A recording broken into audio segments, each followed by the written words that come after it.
میرے محترم بھائیوں اور عزیز دوستو، آج کا واقعہ صرف تاریخ نہیں، یہ واقعہ باپ کے دل کا درد ہے۔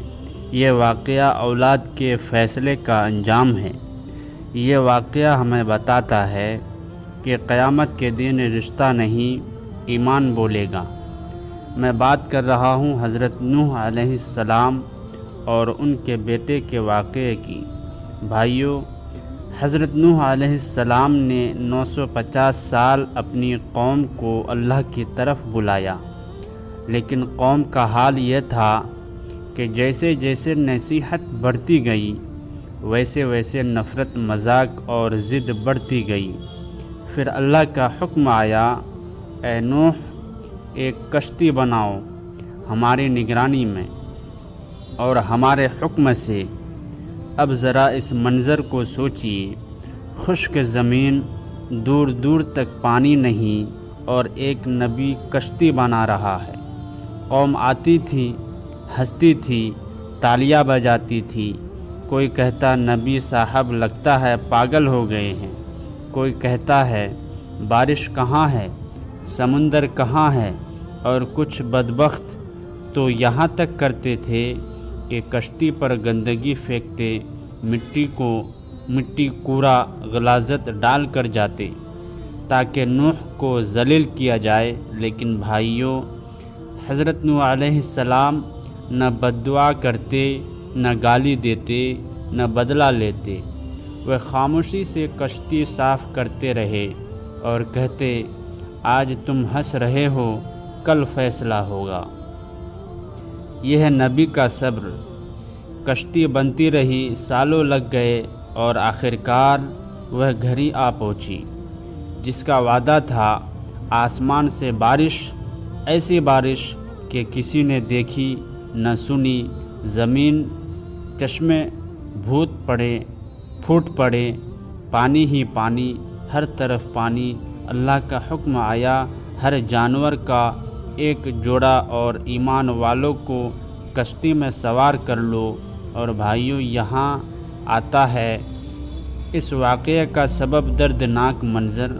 حضرت نوح علیہ السلام اپنے بیٹے کو دیکھتے ہیں جو الگ کھڑا ہے۔ باپ کا دل تڑپ جاتا ہے۔ نوح علیہ السلام آواز دیتے ہیں، اے میرے بیٹے، ہمارے ساتھ سوار ہو جا، کافروں کے ساتھ نہ رہ۔ یہ باپ کی پکار ہے، کوئی عام باپ نہیں، 950 سال کا صابر باپ۔ لیکن بیٹا جواب دیتا ہے، میں پہاڑ پر چڑھ جاؤں گا، وہ مجھے پانی سے بچا لے گا۔ بھائیو، یہ جملہ صرف الفاظ نہیں، یہ غرور ہے، یہ اللہ پر بے یقینی ہے۔ نوح علیہ السلام دوبارہ کہتے ہیں، آج اللہ کے عذاب سے کوئی نہیں بچ سکتا سوائے اس کے جس پر اللہ رحم کرے۔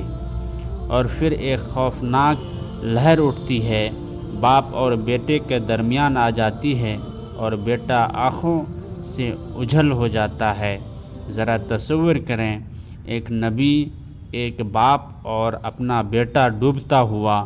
یہاں ہمیں سبق ملتا ہے، نبی کا بیٹا بھی ایمان کے بغیر نہیں بچا، خاندان نہیں، عقیدہ نجات دیتا ہے۔